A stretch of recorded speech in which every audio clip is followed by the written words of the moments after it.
తిరుమల శ్రీవారి ప్రసాదం అయిన లడ్డూ తయారీపై చంద్రబాబు వ్యాఖ్యలు దుమారం లేపుతున్నాయి. చిలికి చిలికి గాలివాన్లా మారుతున్నాయి. అసలు ఒక ముఖ్యమంత్రి పదవిలో ఉండి చంద్రబాబు ఇటువంటి వ్యాఖ్యలు చేయొచ్చా? అసలు నిజంగా తప్పు జరిగిందా? గత ప్రభుత్వంలో వైసీపీ ఇటువంటి తప్పులు చేసిందా?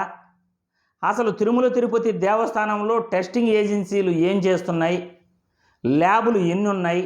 నిజానిజాలు ప్రజలందరికీ కూడా తెలియాల్సిన అవసరం ఉంది.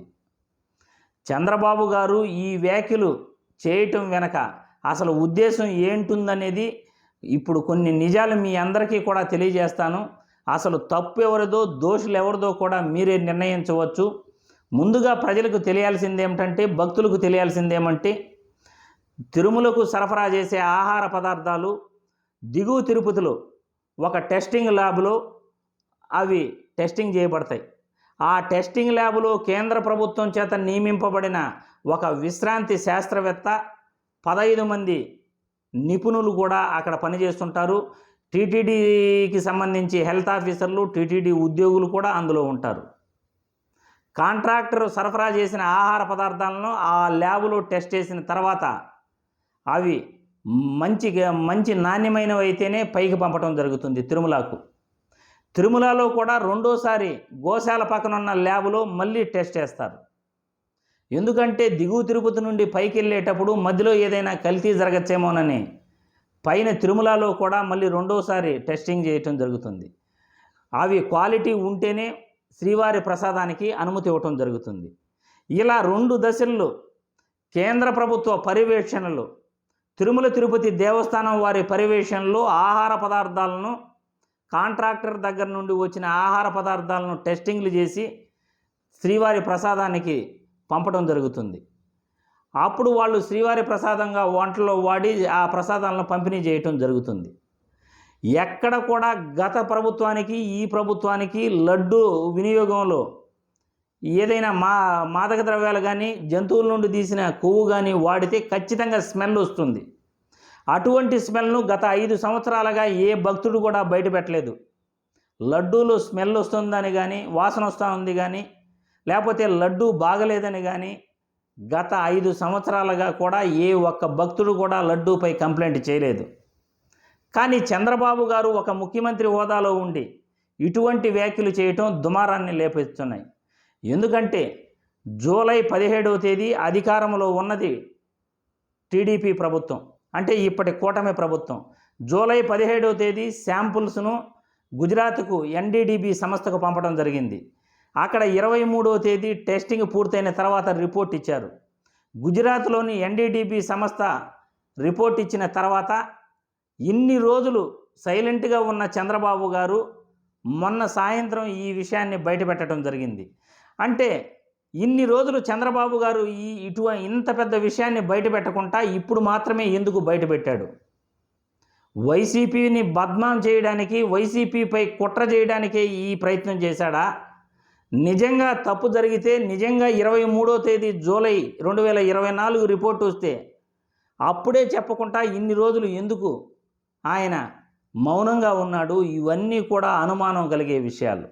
అది కూడా కూటమి ప్రభుత్వంలోనే ఈ టెస్టింగ్ చేయటం జరిగింది.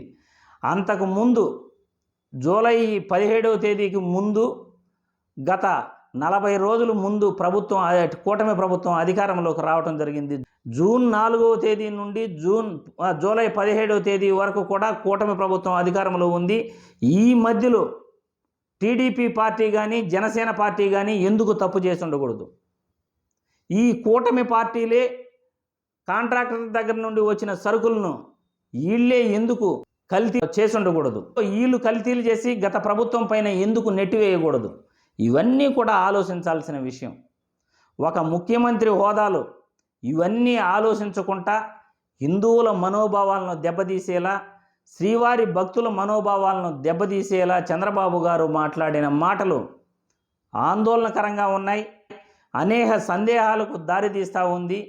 2 టెస్టింగ్ ల్యాబులు పెట్టుకొని 2 టెస్టింగ్ ల్యాబుల్లో ఆహార పదార్థాలు క్వాలిటీని చెక్ చేసి అవి బాగున్నాయని నిర్ధారించిన తర్వాత చంద్రబాబు గారు ఇటువంటి వ్యాఖ్యలు చేయటం దుర్మార్గమైన చర్యగా చెప్పుకోవచ్చు. దీనిపై కేంద్ర ప్రభుత్వం ఖచ్చితంగా ఎంక్వైరీ చేయాలి. సిబిఐ ఎంక్వైరీ చేయాలి. చంద్రబాబు వ్యాఖ్యల వెనుక ఏమున్నది, అసలు చంద్రబాబు వ్యాఖ్యలలో నిజాలెంత, జూలై 17వ తేదీన శాంపుల్స్ ఇచ్చి జూలై 23వ తేదీ రిపోర్ట్ వస్తే ఇన్ని రోజులు చంద్రబాబు గారు ఎందుకు సైలెంట్గా ఉన్నారు, వీటన్నిటిపైన కూడా ఎంక్వైరీ చేయాలి అని ఈ వీడియో ద్వారా తెలియజేస్తూ, గత మాజీ చైర్మన్లు, టీటీడీ మాజీ చైర్మన్లు భూమన కరుణాకర్ రెడ్డి గారు, వైవి సుబ్బారెడ్డి గారు అసలు తప్పు జరగకుండా ఉంటే, తప్పు చేయకుండా ఉంటే చంద్రబాబు పైన ఎందుకు సుప్రీంకోర్టులో కేసు ఫైల్ చేయలేదు అని వీరిని కూడా నేను ప్రశ్నిస్తున్నాను. చంద్రబాబు ఇటువంటి వ్యాఖ్యలు చేస్తే ఇంకా ఎందుకు సైలెంట్గా ఉన్నారు? పరువు నష్టం దావా మరియు ఇలాంటి తప్పుడు ఆధారాలు ప్రచారం చేసిన దానికి కఠినంగా ఈయన పైన కేసులు వేయాలి. ఇప్పటికైనా తిరుమల తిరుపతి దేవస్థానం మాజీ చైర్మన్లు వైవి సుబ్బారెడ్డి గారు, కరుణాకర్ రెడ్డి గారు లీగల్గా అప్రోచ్ అయ్యారా లేదా మీడియాకు సమాధానం చెప్పాలి. ప్రజలందరికీ కూడా తెలియజేయాలి. అసలు ఏం జరిగిందో, ఏ విధంగా గత ప్రభుత్వంలో ఎంత ధరకు నెయ్యి కొనేవాళ్ళు, అసలు జంతువుల యొక్క నూనెను వాడారని చంద్రబాబు ఎందుకు ఆ వ్యాఖ్యలు చేస్తున్నారు, ఆ వ్యాఖ్యలోనికి ఉద్దేశాలేంటి, అసలు ఎలా ఆహార పదార్థాలను ప్రసాదాలకు వాడేవాళ్ళు, ఏ కాంట్రాక్టర్ దగ్గర వస్తువులు కొనేవాళ్ళు, ఇవన్నీ పూర్తి విషయాలు గత మాజీ చైర్మన్లు అయినటువంటి భూమన కరుణాకర్ రెడ్డి గారు, వైవి సుబ్బారెడ్డి గారు భక్తులకు తెలియజేయాల్సిన అవసరం ఎంతైనా ఉంది. ఆరోపణలు, చంద్రబాబు చేసిన ఆరోపణలు తప్పైతే ఆయన పైన కేసులు పెట్టాల్సిన అవసరం కూడా ఉందని ఈ వీడియో ద్వారా తెలియజేస్తున్నాను.